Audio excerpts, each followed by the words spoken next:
Oh, Troy. Troy, my boy, I love using Riverside. Do you? I do too. You know who else likes River on the side? The Doctor. Oh, nice. That was good, that, man. That was good. That was really good. Are they your favourite Doctor companion duo? Correct, yep. Can we just have it on the record that you made that joke within about 2 seconds of hitting the record button? That was the fastest you've ever had an intro gag ready. And I want the audience to be aware of that and be proud of you for it. So let's not waste any more time. Let's roll the intro.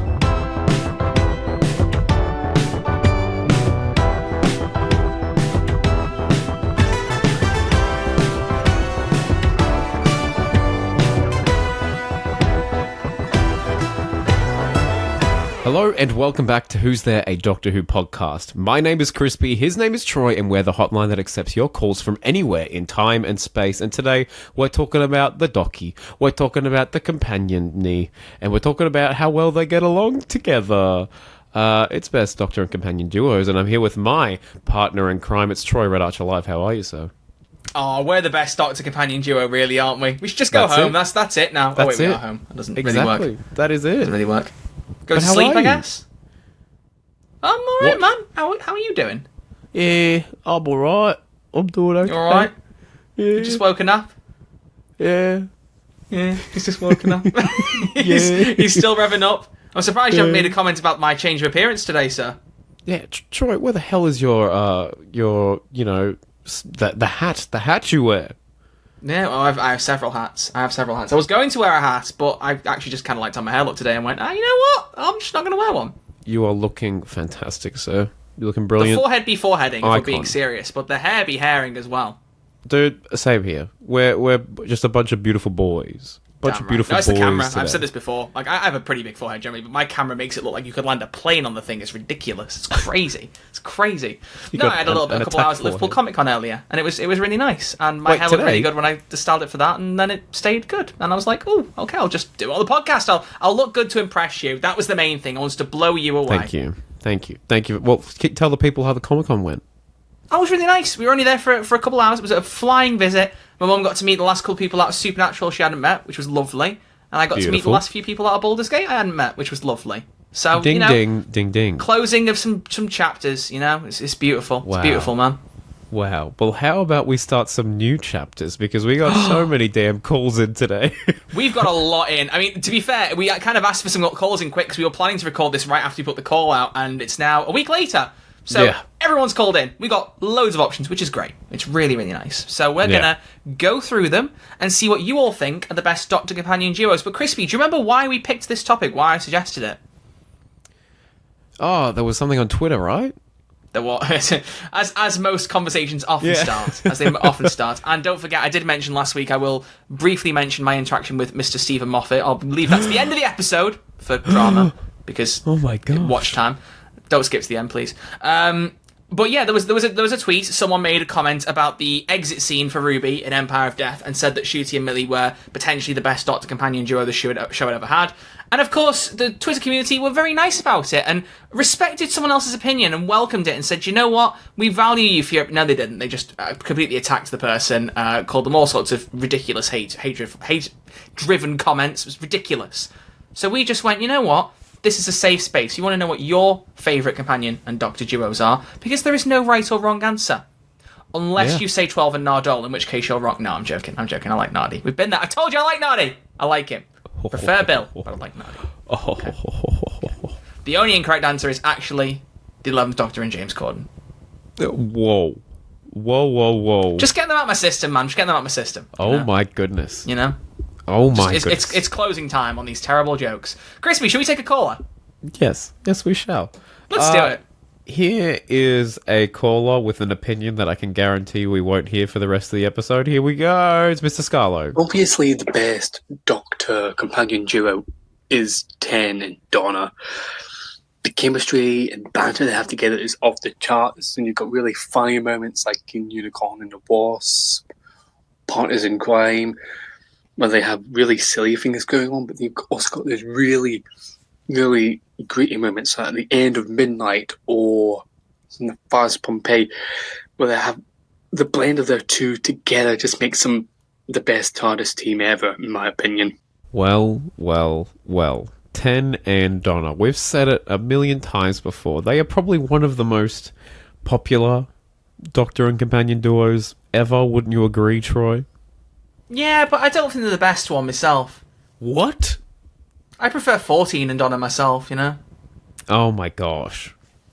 Are you Zing. serious? Zing, zing. Are you being real? I don't know about that. I don't know. I do really like the fresher combination, but I think there's more to go off with 10 and Donna for sure. Yeah. Yeah, wow. Wow. Well, I mean, like Mr. Scholar said, everything correct there. They handle the comedy so well because Catherine Tate is hilarious and David Tennant does have some strong comedy chops. But they also, in Series 4, they just nail the serious moments so well, like unbelievably well, they are definitely a standout duo. And I've listened to, I've only listened to a few of these. And there's no romantic them tension as well, right? Like yeah. that takes up a lot of the scenery with Rose and with Martha, like whether it's one way or two way. But like right from the start, it's like, you know, we're just a mate, you know. I just want to mate, you know. You're not mating with me, sunshine, you know. Remember that funny interaction? Oh, I remember laughing at that when I was like 8 years old. God, I'm old. But no, I love that interaction, and I think removing that angle gives them more space for, like as you said, to have those serious moments and them actually really full send them and do them well. Like they're a really good pairing. They're a popular pairing for a reason, you know. You can't mistake a classic. A cliche is a cliche for a reason, right? Yeah. Preach. I'll drink to that. Yeah. What are you drinking? Not much this morning. Wait, isn't it summer in Australia right now? Isn't that how it works? Oh, it is boiling, mate. Oh, well, drink some water, mate. It's not. Drink some it's water. not even. Summer starts in December, I think, doesn't it? Yeah. Well, where's your water? My water. Where's my water? Where's your water, mate? My H2O. You got your bottle of H2O. No, I don't have any this morning yet. You got one of these, mate, from Tesco. I have some later. You got one of those from Tesco? You want some Tesco water? Elmhurst English. I don't even know what that means, but it's Tesco water. You want some? Here you go. Here you go. There you go. You got water. No. I think we had some you could have gone along with the bit, here but damn, for ages. We had, when we went to Tesco. Did we go to Tesco? Big Tesco's? Of course, you went to Big Tesco's. I filmed you taking soup like Dan Lewis. Yeah. Did you ever put that video out anywhere? That bit of footage. I don't know. I saw it the other day because it's officially 1 year since I left on my UK trip. Oh my days! Can you believe? Yeah. This time last crazy. year. What was I doing? Anyway, we'll listen to the next caller and I'll tell you what I was doing this time last year. Here we go. Welcome to the Chill Hour with Who's There, Doctor Who podcast. This is Dr. Master. Hello. The 13th Doctor and River Song. Okay, I know. Didn't happen on screen, but like River now has the Doctor as her wife. Like, she's not gonna... They've definitely met, right? And it even happened briefly, like at the end of one of the chapters of The Ruby's Curse, which is Alex Kingston's book. And it's definitely going to happen for Big Finish because, you know, Jodie's joined that now. And the dynamic would just be incredible and so great. And so, yeah. Wow. I didn't know that they met, and I have that book. I've got that book signed. Same. I haven't read it, mate. I'm just not a book cool. reader. I'm not even a writer anymore. What do you read? Stuff. I don't even what do you that. read? BuzzFeed articles?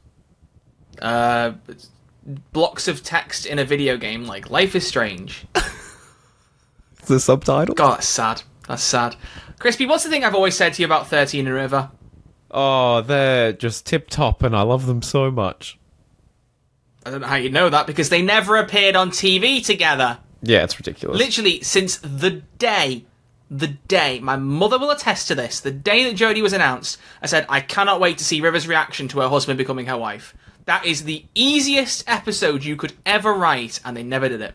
And I will never understand it. I feel like it would be the Toy Story 4 effect. I think that there could be a really, really nice story with Jodie and River, but you have this beautiful ending in the Husbands of River Song, which is the Toy Story 3. A lot of people are like, that's the perfect film, you don't need to touch it, there doesn't need to be any more River Song in my life. But then Toy Story 4 comes along, probably not as good as Toy Story 3, but I think a very, very solid story.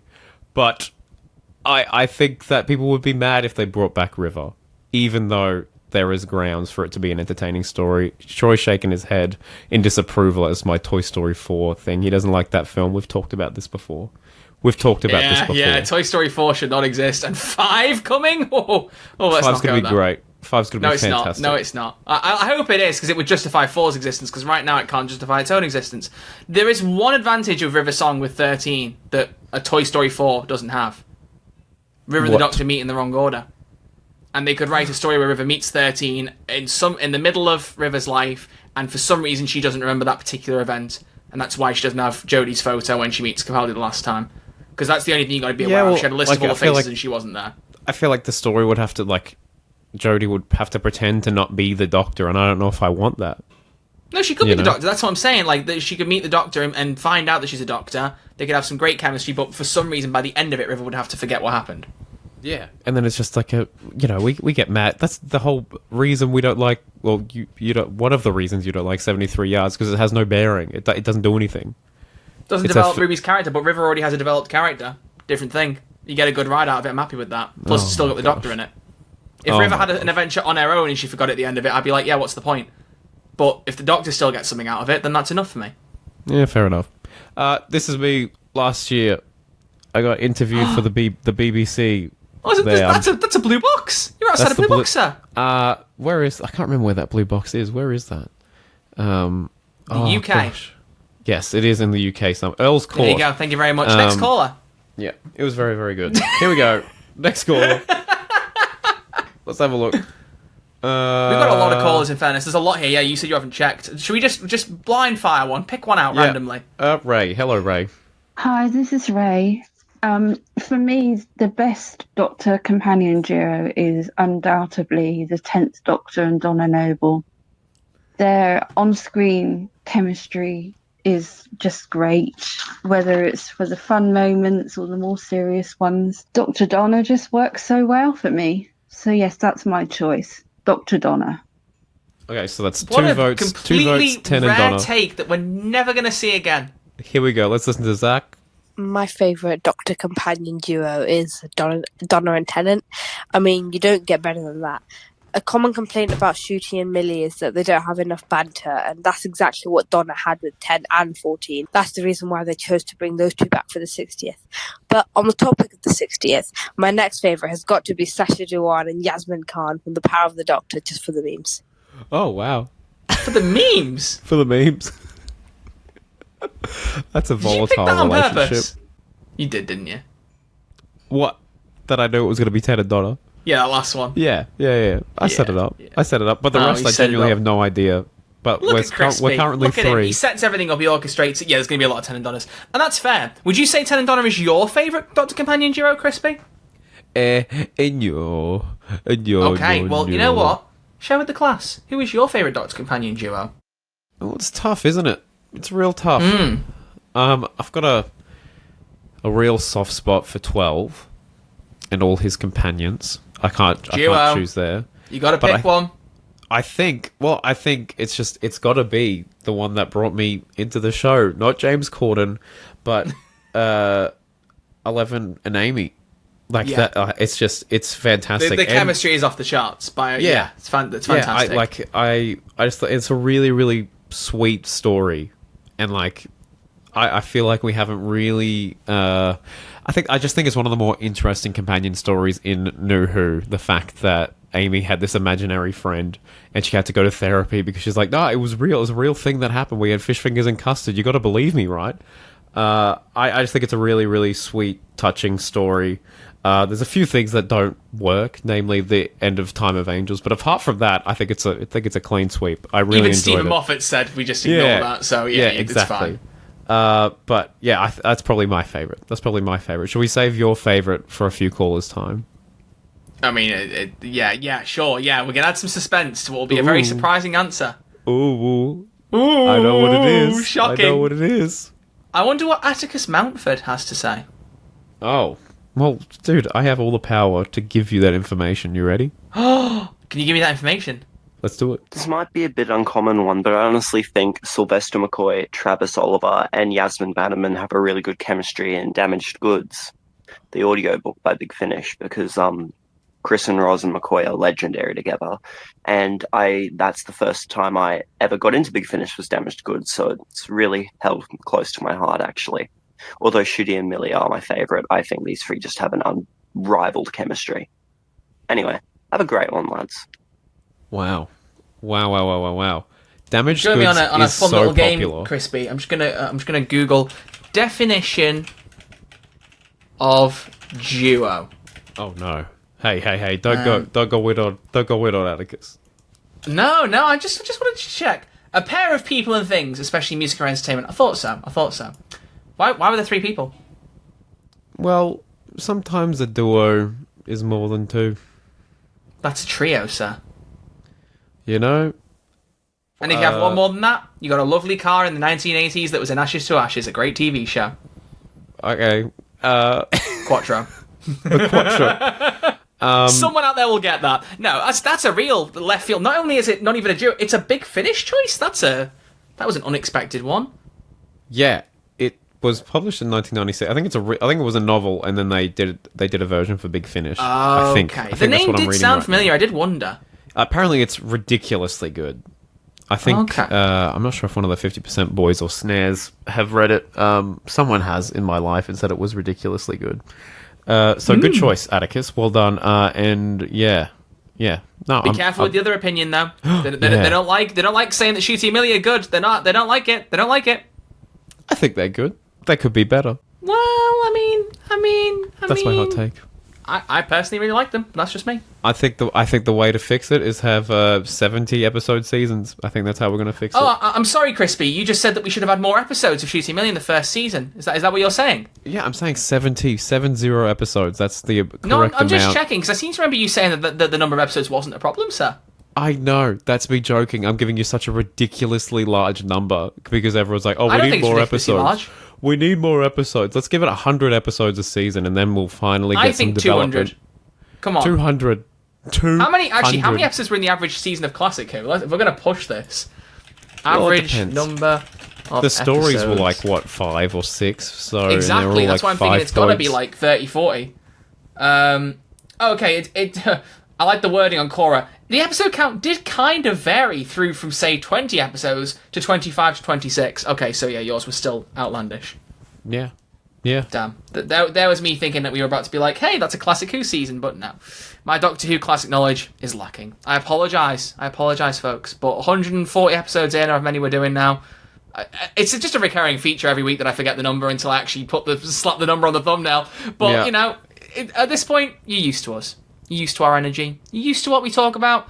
You're used that we don't watch Classic. Well, I don't watch it as much. It's been 1 year since I started watching Classic Who. That video came out a year ago. Can you believe? And it's one of your best videos. Oh, it's an absolute heater. It's an absolute I want heater. Crispy Pro back. Where's he gone?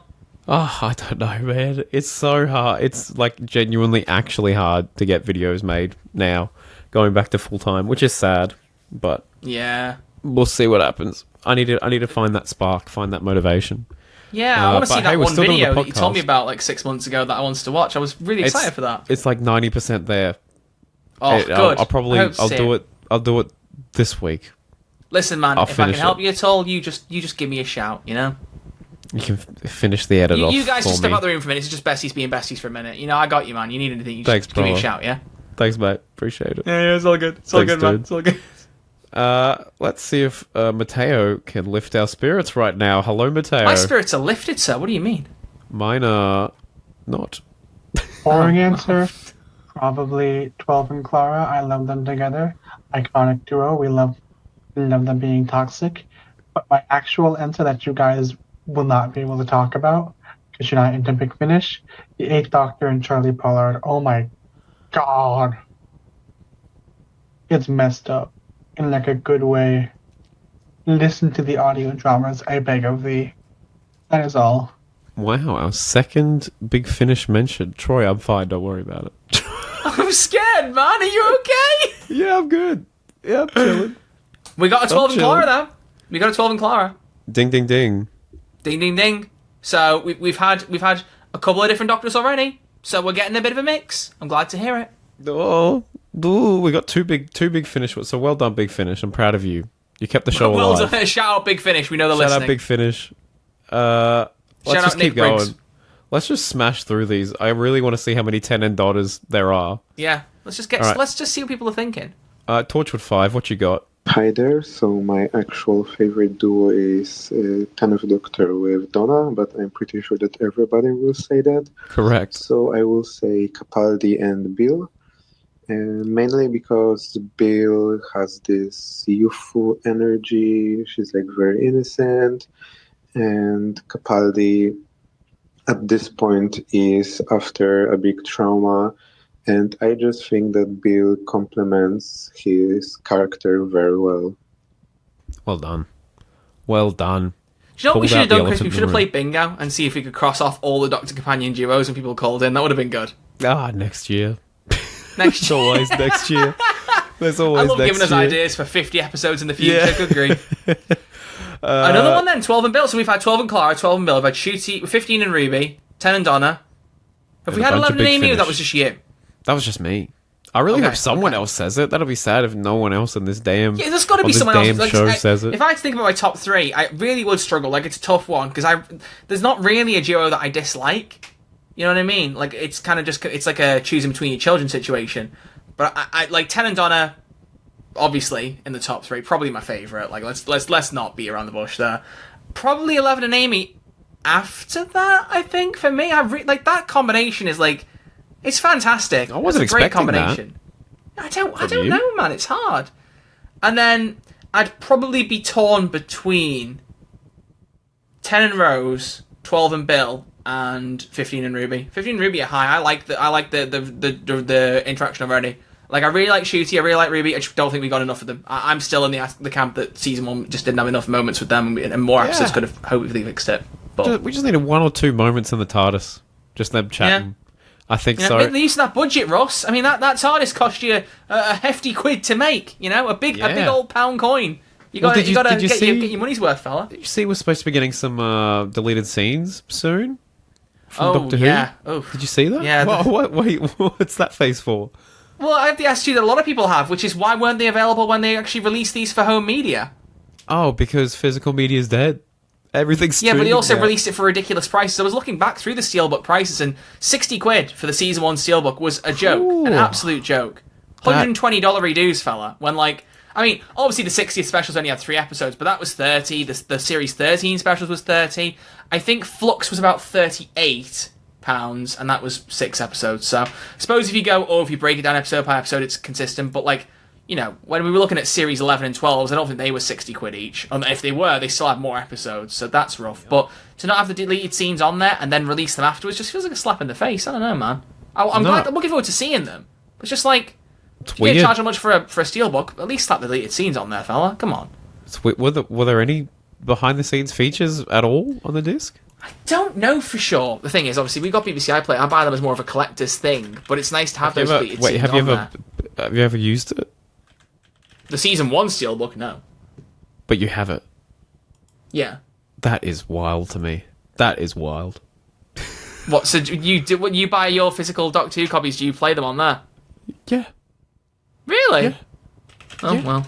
I got DVDs Well, for days. listen, man. I got DVDs Listen, man, for days. I am a collector. Okay, I'm a collector. What? You can still get the Steelbook on Amazon? Oh dear. How much is it? Oh, Is wow. it still £60? Still £60. It hasn't gone out of Wowee. stock. That's the first time I've seen a Doctor Who Steelbook still in stock a good chunk after its release in a long time. Oh, that's sobering. Comes with exclusive special features, including more than 6 hours of additional material, such as unleashed episodes and other special features. So, but that It's got Unleashed. I don't know what the other special features are. Whatever. I don't care. I don't care anymore. I don't like season 1. Oh, I I don't don't care. like it. I don't like it. No, Yeah, I well. love season 1. What's it like? What's it like having bad taste, Crispy? Just like to know. I like season 1. Right. I do. I don't It's just believe you. it started I and think you're lying. ended not the way I wanted it to. As a My pushy favourite Doctor thing Who about fan. season 1 was that it started and then it ended. And then it ended. Yeah. Bruh. No. Well, let's. Yeah. Yes. Yeah. Well, either way, yeah. The deleted scenes thing. Yeah. It's weird. It's very weird. It's very weird. Well, Vincent. I was just saying that because we might get some actually good character moments that were cut for time. I would because it hope didn't so. add to the Yeah. plot. Yeah. And I think they're all coming out on Doctor Who Day. I think, right? Yeah. Seems like it. Nice idea. So yeah, I agree with you. I think there could be some good ones. Let's see what Vincent here from Hungary has to say. Hello, Vincent. Hey guys, Vincent here from the white Dalek that Crispy has behind him. So the best TARDIS duo is Amy and the Doctor, because it was the first time that I believe that they actually best friends. I mean, on and off screen as well, because they really show throughout the years that they bicker and they love each other, and the whole dynamic is complex, and because it was amazing. So yeah, that's my answer. Vincent. There's your 11 and Amy. Yay, thank you, Vincent. Although he said Amy and the Doctor, so you could start going headcanon mode and be like, oh, it's 14 and Amy or something. You know, you could mix it up. They never met. Says who? Wibbly wobbly. Me. Oh, because you're the showrunner now. You're not the showrunner yet, sir. Oh, one day. It does insult me, when I see people on Twitter being like, who's going to take over after Russell? And I'm like, we all know. It's obvious. It's going to be you. We all know this. Come on. Why is this? Why are we under any illusions? Sir? The answer hidden in plain That's sight. actually why I'm not making many YouTube videos right now. You're working on your scripts. You're getting ahead. All you're saying writing is 12 that episode seasons. Oh, I shouldn't have believed that. Sorry. Season 5 is going to be one for the ages. That's all I'm saying. I cannot wait for Craig Owens to return as played by James Corden. Oh, for every the one who single waits. episode. Yeah. He's been waiting in the wings since 2011. Yeah, he's the real one who waits. It's true. Sutek, get out of here, fella. You shall not fear Sutek. You shall fear Stormageddon, Dark Lord of all. You shall fear late night talk show television. Here we go. You shall fear just James Corden. Let's listen to some more. Hey, I'm glad we got something else. That's very good. Thank you, Vincent, who lives in my little Dalek behind me. This is something else. Bronny, what's going on? Hello, guys. So I have a completely vanilla take that the best TARDIS duo ever is Stan and Donna. They have a great friendship, they challenge each other, and are just incredibly fun to watch. Because basically anything from that era is underrepresented, I would like to give a massive shout out to the first Doctor, Ian, Barbara, and Vicky, who are a phenomenal TARDIS team, and maybe actually my favorite of Classic. There's your quattro. You got it. That's a quattro, yeah. It's not quite as good as the one Ashes to Ashes, but it's a quattro. Damn, guys, it's duos. Come on. This is illegal. No. I, honestly, and it's just my terrible perception of some accents. For a second, I thought he said Dan and Donna, and I was like, wait, when did that team up happen? I would pay money to see that. I would pay so much money to see that. I would love that. What are you doing in my house? Get out of here, mate! You just want to mace. Imagine the two of them hitting it off. It'd be amazing. That would be. Be so good. Wow, Bronny, that you've inspired something in Troy and future showrunner I'm gonna myself. write fanfiction now. The evil Dan adventures and his companion is Donna Noble. Wow. Oh, you put that walk down, mate. Don't think I will. I don't think I will. What is it with you lot tonight? Got all of his quotes in the memes have just got him stuck in there, honestly. Honestly, it's evil Dan has corrupted my brain in a way it will never quite heal. It was one of the funniest bits in Doctor Who history. Nobody needs online soup culture more than history. me. That was when we were actually unified as a Doctor Who fandom. It's better than Flux. Oh, the Flux. Bring it back. But yeah, Brody, thank you for bringing some classic Who into this discussion. Thank you very much. I appreciate you. A couple of new callers, I think, today, which is really cool. I don't think Brody's called before, so thank you. Don't think so, no. What about Julia? Oh, Julia. Here we go. Hello. Hello, Julia. Hi, Julia here. So my favourite Doctor companion duo, I have two in mind. First one is Ten and Donna, which is quite standard, the bickering. It's just so good. And then my second option is 12 and Bill. I like the dynamic they have with Bill always asking all these questions and the Doctor always answering them like a student mentor grandchild. Wow. I think next time we're just going to have to put in parameters saying anyone but Ted and Donna. For the audio listeners, just for a laugh, I mimed Ten and Donna at the exact time Julia said it, thinking, maybe she'll say it. And as I said it, I just lost it for the whole call. I really was like, no, surely not again. But I'm glad, thank you for putting on the suggestion in. It's almost like these people sense what's coming. Yeah. So 10 and Donna and 12 and Bill. So we haven't had 11 and Clara. We had 12 and Clara, I think. I think I don't know if we've had 12 and Clara. I'm not sure. I don't think we'll get 11 and Clara. We haven't had 9 and Rose, 10 and Rose, or 10 and Martha, though. We haven't had any 10 and Rose. Or 13 Where are and the Yas. romantics at? There's usually... No. Yeah, what's Where are the going new on? romantics? Where are those Taylor Swift fans? Oh, there it is. But, come along with me. The Heartbreak is a national anthem. Let's have a call from the best Sam, people please. in life are free, or whatever it is. The best calls in life are free, and you can call us for free at speakpipe.com/who's there. I think that's it, right? That's our DW. Oh, DW. Who's there, DW? And you just have a look at what the subject is each week. We love you guys calling, and if you guys don't want to call and just listen to the show, that's fine. Just give us a 5-star or subscribe and give us a like on YouTube. That'd be great. No, if you don't want to give us a call, what you should do is give us your money and go to patreon.com/who'stheydw. Oh my gosh. Oh my gosh. There's so plug, many things plug, you can plug, do to plug. interact with this show and keep us alive. And we And appreciate rich. it. We appreciate everything you guys do. It doesn't keep us rich, I promise love you. I wish it did. Whoa. Please give me £500, thank you. Wow, that's a lot of money. That's I will a lot do of absolutely money. nothing with it that will be of any benefit to this podcast. I'm just asking for £500. That's fair. I'm Bernie Sanders. I'm once again asking for your financial support. Actually, maybe I shouldn't mention any US presidential candidates this week. I think we should all have a break from that. Good What's Sam point. got to say? Hello, Sam. For me, it's 7 and Ace. I mean, the father-daughter dynamic is iconic. The fact that he's manipulating her and she resents him for that, great. The fact that they love and trust one another despite that, great. The explosives, you can't beat it. I mean, 12 and Clara came close, but ultimately is coming from a different direction and didn't have enough explosives. I adore them. I want to study them and read 1,000 fanfics about them. Mate, I feel like I've gone back in time 20 years. That sounds like a caller in like a GTA San Andreas radio station. I love it. I genuinely love how you sounded in that, Sam. Favorite calls ever. It just peaked in all the right ways and all the right moments in like audio form. That was Great. beautiful. Oh, that's I such feel a like I just beautiful call. tuned into WCTR on GTA San Andreas. If you get that reference, you understand why that made me laugh so much. Oh wow. Oh my gosh. But That was thank you. Like beautiful. you could see us both light up because we got a classic one, 7 and Ace. Yeah. That's a team I really want to see more of. Like genuinely, that's like a pairing that gets so much love and attention. And I want to see more. What are you doing, sir? Are you okay? Oh, now? I was just saying I don't have a sound effect yet because I'm lazy, but I think, Troy, we just found our caller of the week. We'll give him a round of applause. Yes! Well done. Fantastic. Well done. Well done. Caller Thank you, of Sam. the week. Caller of the week. There you go. You get Thank that, you. whatever that is. Well done. Well done. We've done it. We've absolutely done it. We've done it. We've still got some calls. My And goodness this gracious concludes me. this week's episode. No. How many more have we got? Let's pick out like another 3 and let's see if we can whack off any We got more 1, combinations 2, we've not 3. had. We haven't heard from a favourite, which is Jeremy Duncan. Oh, Jeremy Duncan. I'm expecting big things from you, Jeremy. I'm expecting big things from Jeremy. Here we go. Hey, Troy. Hey, Crispy. The answer is Jamie and the Doctor, the second Doctor specifically.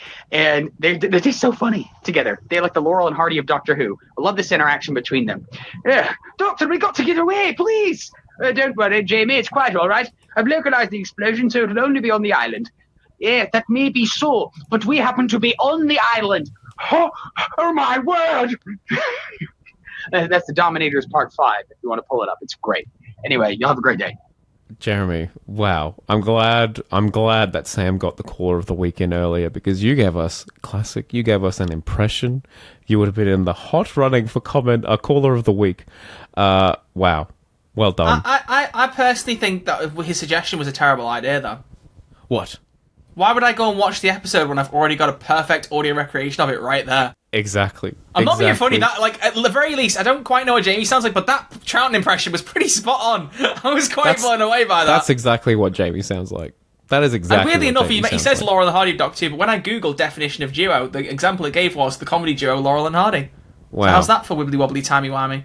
I mean, you've heard the brief and you've absolutely delivered, Jeremy. Thank you very much for your call this week. We appreciate Thank it. you very and much, thank you sir. for not saying Ten and Donna anywhere in your call. All right, let's have another caller who probably said 10 and Donna. Crispy, who we going for? we got Trexel. Trexel? What's Trexel got to say? Hello, Trexel. Hi boys, Trexel here. Second time caller, I think. Anyway, gonna wing a classic TARDIS team at you with giving you 4 Romana, both of them, and K9. fantastic to have another Time Lord who is literally so tired of the Doctor being silly. Not because he's annoying, but because she's literally just that much more capable than him. But she also has to bum a ride for him to get around. So, interesting dynamic. Also, K9 is more funny in the classic series, and the modern series hasn't done him that kind of justice yet. I don't know. Maybe it's a hot take. Blind boom sound effect. Whatever. The hot take is once again not a duo, but you know. Well, yeah. It's a trio. And also, second time caller. Come on, Trexel. We know who you are. Yeah, Trexel, I know who you are. This call is full of lies, Crispy. I feel betrayed, don't you? Lies. What's Jamie got to say? Come on, Jamie. Finish us off with a big one. Come on. Hello, Jamie. What do you got? What do you got for us? My favourite has to be Donna and the Doctor. But I reckon it would have been a close call with Martha if she had more than one season. Oh, at least you got a Martha mention at the end, but of course that's how we end. I should have seen that coming from a mile away. Wow. What an episode of the podcast we've had today. Absolutely fantastic. Definitively, yeah, Ted and Donna rule the world. Good grief. Right, well, before we wrap up this episode, as I promised, I want to give a little bit of a tease. I mean, it's really not much, but I don't think I've seen anyone talk about it, unless Tharies has mentioned it somewhere, because I did meet Tharies at this particular event. He turned up a little bit into the start of it, and I was like, oh, I know this guy, which was nice because I didn't recognise anyone else at the event. Mum and I went to a Doctor Who convention the other weekend, by the time this goes out, called Arcadia. It was in Cardiff. It was in the Temple of Peace in Cardiff, which is actually where they filmed a bunch of episodes, like Let's Kill Hitler, End of the World, and others. And others.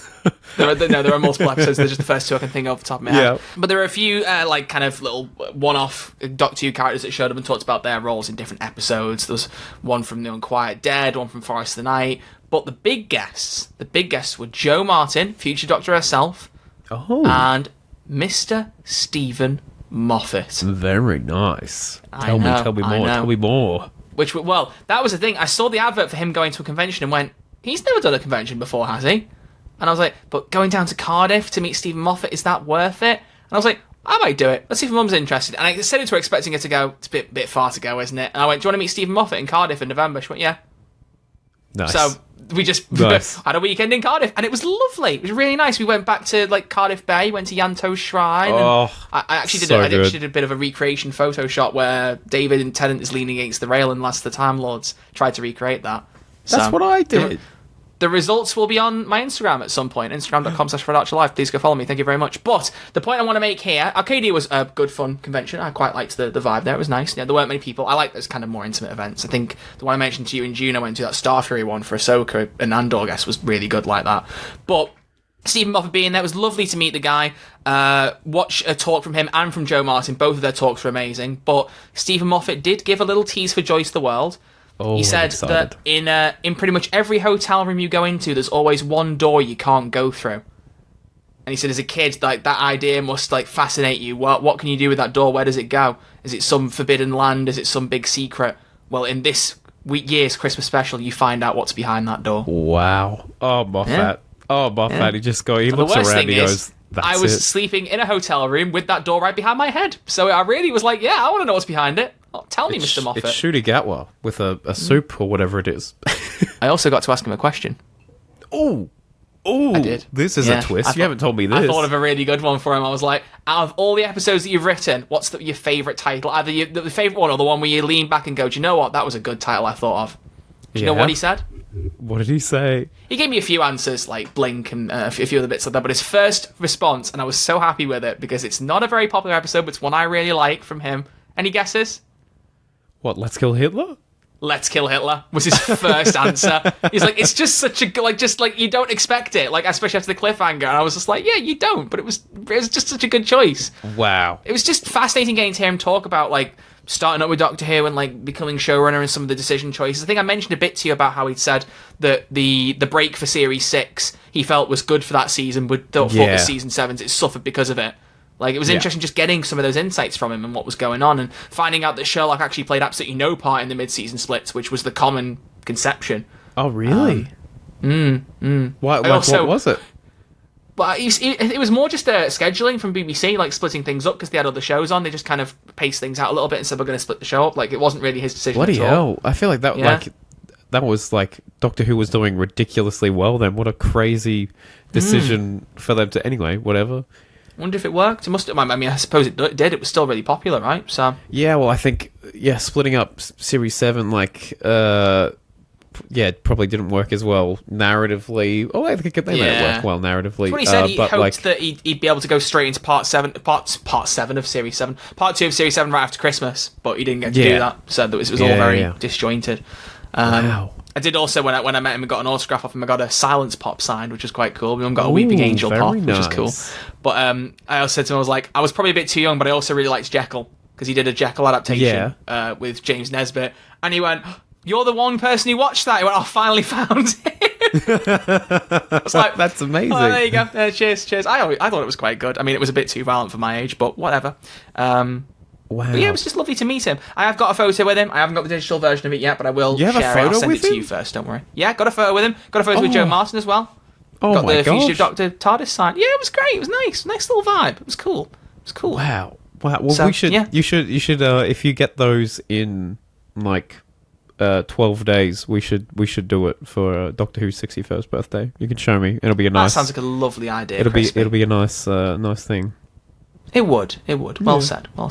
Well, maybe you'll find out more from that next time. But until next time, we will see you all when we talk about something else. So, what is it? We can say what it is, can't we? Oh, I know what it is. I know what it is. It's a big one. Oh. It's a big one. Yeah. When this episode goes out, there's going to be quite a few people here, and I just want to put it out there and let you all know. It's going to be a little bit of a busy time, a little bit of a hectic day. But if you happen to see me in London on Saturday at London Comic Con Winter, please do come say hi. Yeah. Because I will be there with mi madre. Because the next episode of Who's ADW is Troy met Shuchi Gatwa. I can't believe it. Shooty and Millie both making their world first Comic Con appearances at London Comic Con Winter, and we're going to meet them both, and it's going to be very, very exciting. So, oh my gosh, fingers I feel like crossed. it's going to be so busy. Yeah, I said to my mum, I said I'm expecting it to be as chaotic as Jodie, if not worse. Yeah, I just hope, as much as I I have my pros and cons with Showmasters, I just hope their organisation's better than Jodie's first con, because that was a low. That was a low. And if it's not, Troy will tell you all the juicy goss in the next episode. I'll tell you all of it. Yeah. Come up to me and tell me you love the podcast, or tell me you don't, or just say hi, or just wave. Those are the 4 options. Usually. So, yeah. I bite occasionally. Crispy annoys me, and sometimes the teeth just come out. I can't help it. It's true. I don't like that you agreed so casually to... Oh. So moving swiftly onwards, we'll see you all next week when I tell all the story of meeting Shooty Gat and Millie Gibson. Hopefully it's exciting. I guess we'll find out. But until then... I'm so keen. It's goodbye from Crispy. Goodbye, Oh, hang everyone. on. Crispy, I don't need closing comments. Oh. 10 and Donna for live, baby. So it's goodbye from Crispy. Goodbye. It's goodbye from me. Goodbye. See you all next week. I want to see you, baby. I don't want to mate.